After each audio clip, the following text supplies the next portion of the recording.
જાન્યુઆરી થી બોલતો. જાન્યુઆરી, ગુરુવારી, જાન્યુઆરી પછી ગુરુવારી આવે.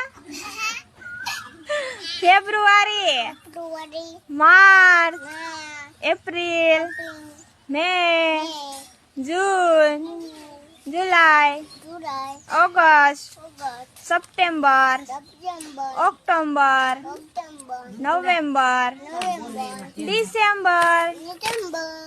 હવે આવડી ગયું તને? હા તો બોલતો. જાન્યુઆરી થી જાન્યુઆરી, પછી પછી ગુરુવારી, ગુરુવારી ક્યાંથી આવી જાય? એમાં ગુરુવારી આવે ક્યાંય? જાન્યુઆરી પછી ફેબ્રુઆરી આવે, ફેબ્રુઆરી, માર્ચ, માર્ચ, એપ્રિલ, એપ્રિલ, મે, મે, જૂન, જૂન, જુલાઈ, જુલાઈ, ઓગસ્ટ, ઓગસ્ટ, સપ્ટેમ્બર, સપ્ટેમ્બર, ઓક્ટોબર, ઓક્ટોબર, નવેમ્બર, નવેમ્બર, ડિસેમ્બર. ડિસેમ્બર. એમાં ક્યાં આવે ગુરુવારી? હા, નો આવે. ન આવે, હા તો બોલીશ. નહીં. સરસ.